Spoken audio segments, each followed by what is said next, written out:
ఈ coconut juice ఎలా చేస్తారు చూడండి. కొబ్బరికాయని ఫస్ట్ మనడు అంత అంత దీనిగా చేస్తాడు. ఈ కోకోనట్ జ్యూస్ ఎలా ఉంటుందో ఒకసారి టేస్ట్ చేసి చూద్దాం. కొబ్బరికాయ తీసాడు చూడండి కోకోనట్ దాంతో. ఓకే ఇప్పుడు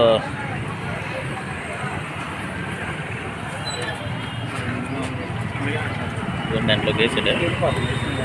నీరంతా జార్లో పోసుకొని కొబ్బరికాయ ఇలా మొత్తం తీస్తారు. వాటర్ ఆల్రెడీ దాంట్లో వేసారు.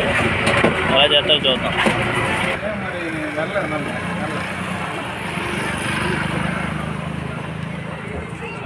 అంటే తర్వాత గ్లూకోజ్ వేస్తుంది. గ్లూకోజ్ కొబ్బరి వాటర్ కొబ్బరికాయ వేస్తుంది.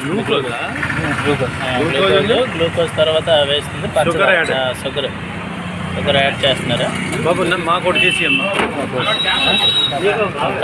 చూద్దాం. జ్యూస్ అందుకే న్యాచురల్ జ్యూస్ 100% న్యాచురల్ జ్యూస్ అంటున్నారు. చూద్దాం. కోకోనట్ జ్యూస్ 100% న్యాచురల్ జ్యూస్ అన్నారు. ఇదిగోండి మా సారు మా కొలీగ్ ప్రసాద్ మేషర్ అందరు కూడా వెయిటింగ్ చేస్తున్నారు ఏగరగా ఈ జ్యూస్ ఎలాగుంటుందని. ఫస్ట్ టైం తాగడం జ్యూస్ ఎలాగుంటుందని ఒకసారి చూద్దాం. ఐస్ కూడా వేస్తున్నారు. సమ్మర్ కదా లైట్గా ఐస్ వేస్తే కొంచెం చల్లదానండి. ఐస్ కూడా యాడ్ చేశారు. సైడ్ మొత్తం కొబ్బరి నీళ్ళు కొబ్బరికాయ గ్లూకోజు పంచదార మొత్తం కలిపి ఐస్ చేస్తున్నారు. దాంట్లో జ్యూస్ చేస్తున్నారు. దాంట్లో ఐస్ కూడా వేశారు. చూద్దాం టేస్ట్ ఎలాగుందో మొత్తం ఒకసారి చూద్దాం. ఎందుకంటే ఆయన ఆ లాస్ట్ ఉన్నాడు కదా, ఆయన ఇప్పుడు ఏగరగా చూస్తున్నాడు ఈ కొబ్బరి జ్యూస్ కోసం. ఇదిగోండి సార్లు అందరూ కూడా ఎదురు చూస్తున్నారు. ఒకసారి చూద్దాం జ్యూస్ ఎలాగ ఉంటుందో.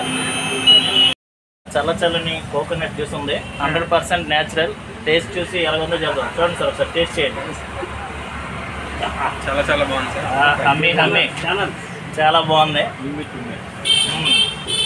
సార్. సూపర్. పాలకొండ ఎలక్షన్ డ్యూటీలో స్పెషలే కోకోనట్ జ్యూస్. చూడండి